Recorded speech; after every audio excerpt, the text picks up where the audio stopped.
കേരളം അതീവ ജാഗ്രതയുടെ മണിക്കൂറുകളിലൂടെയാണ് ഇപ്പോൾ കടന്നുപോയിക്കൊണ്ടിരിക്കുന്നത്.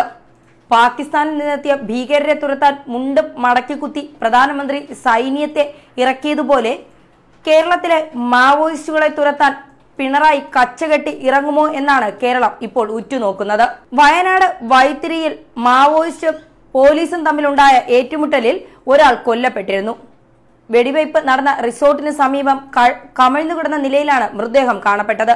മരിച്ചയാളെ ആദ്യം തിരിച്ചറിഞ്ഞില്ലെങ്കിലും പിന്നീട് മരിച്ചയാൾ മാവോയിസ്റ്റ് നേതാവ് CP ജലീലാണെന്ന് തിരിച്ചറിഞ്ഞു. സംഘത്തിലുണ്ടായിരുന്ന ബാക്കിയുള്ളവർക്കായി തണ്ടർബോൾട്ട് സംഘം തിരച്ചിൽ തുടരുകയാണ്. വയനാട് കോഴിക്കോട് ദേശീയപാതയിലെ സ്വകാര്യ റിസോർട്ടിൽ കഴിഞ്ഞ ദിവസം രാത്രി 9 മണിയോടെയാണ് സംഭവം ഉണ്ടായത്. റിസോർട്ടിലേക്ക് ഇരച്ചുകയറിയ മാവോയിസ്റ്റുകൾ താമസക്കാരെ ബന്ദികളാക്കി വെടിയുതിർത്തു. റിസോർട്ട് വളഞ്ഞ തണ്ടർബോൾട്ട് സേനയും മാവോയിസ്റ്റുകളും തമ്മിലുണ്ടായ വെടിവയ്പ് മണിക്കൂറുകളോളം നീണ്ടു. വെടിവയ്പിൽ പോലീസുകാർക്കും പരിക്കേറ്റതായി റിപ്പോർട്ടുകളുണ്ട്. മാവോയിസ്റ്റ് സംഘത്തിലെ ചിലർ സമീപത്തെ കാട്ടിലേക്ക് കടന്നുവന്ന വിവരത്തെ തുടർന്ന് കാട്ടിൽ തിരച്ചിൽ ഊർജിതമാക്കുകയാണ് പോലീസ്. പ്രദേശത്ത് വൈദ്യുതി ബന്ധവും വിച്ഛേദിച്ചിട്ടുണ്ട്. സ്ഥലത്ത് വൻ പോലീസ് സന്നാഹമാണ് ഇപ്പോൾ നിലയുറപ്പിച്ചിരിക്കുന്നത്. സംഭവത്തെ തുടർന്ന് ദേശീയപാതയിൽ 1 മണിക്കൂറോളം ഗതാഗതവും തടസ്സപ്പെട്ടു.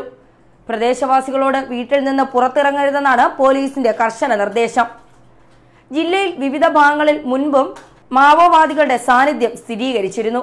വൈത്തിരി, സുഗന്ധഗിരി, അൻപ് തുടങ്ങിയ പ്രദേശങ്ങളിൽ ദിവസങ്ങൾക്ക് മുൻപേ മാവോവാദികൾ എത്തിയതായി പോലീസ് സ്ഥിരീകരിക്കുന്നു. എന്നാൽ ഇവർക്കായി ഊർജിതമായ തിരച്ചിൽ നടത്തിയെങ്കിലും കണ്ടെത്താനായില്ല. അതേസമയം വയനാട്ടിൽ വൈത്തിരിയിലെ സ്വകാര്യ റിസോർട്ടിൽ മാവോയിസ്റ്റുകൾ എത്തിയത് മുഖം മറച്ച് 2 മാവോയിസ്റ്റുകളെ ദൃശ്യങ്ങളിൽ കാണാം. ഒരാളുടെ കയ്യിൽ തോക്കും ബാഗുമുണ്ട്. 4 അംഗ മാവോയിസ്റ്റ് സംഘമാണ് റിസോർട്ടിലെത്തിയെന്നാണ് ദൃശ്യങ്ങൾ. റിസോർട്ട് ജീവനക്കാരോട് പണവും 10 പേർക്കുള്ള ഭക്ഷണവും ആവശ്യപ്പെട്ടു. റിസോർട്ട് ജീവനക്കാർ അറിയിച്ചതിനെ തുടർന്ന് സ്ഥലത്തെത്തിയ പോലീസും മാവോയിസ്റ്റ് സംഘവും നേർക്കുനേർ ഏറ്റുമുട്ടി.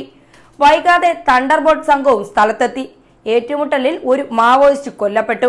അതേസമയം കൊല്ലപ്പെട്ട മാവോയിസ്റ്റിന്റെ മൃതദേഹത്തിന്റെ ഇൻക്വസ്റ്റ് നടപടികൾ ആരംഭിച്ചു. മാവോയിസ്റ്റ് സംഘത്തിലെ മറ്റൊരാൾക്കും വെടിയേറ്റതായി ഇപ്പോൾ സൂചനയുണ്ട്. സമീപത്തെ കാട്ടിലേക്ക് ചിതറിയോടിയ മാവോയിസ്റ്റുകൾക്കായി ഇപ്പോഴും തിരച്ചിൽ തുടരുകയാണ്.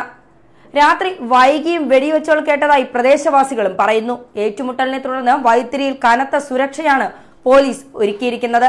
Kannur range IG വൈത്തിരിയിലെത്തി. വയനാടൻ വനാന്തരങ്ങളിൽ മാവോയിസ്റ്റുകൾ ഒളിച്ചു കിടക്കുന്നത് ഇത് ആദ്യ സംഭവമല്ല. എന്നിട്ടും അധികാരിവർഗം എന്തുകൊണ്ടാണ് ഇത് ഇത്രത്തോളം ശ്രദ്ധ കേന്ദ്രീകരിക്കുന്നില്ല എന്നതാണ് ഇപ്പോൾ ഉയരുന്ന ചോദ്യവും. ന്യൂസ് ഡെസ്ക് മലയാളി വാർത്ത.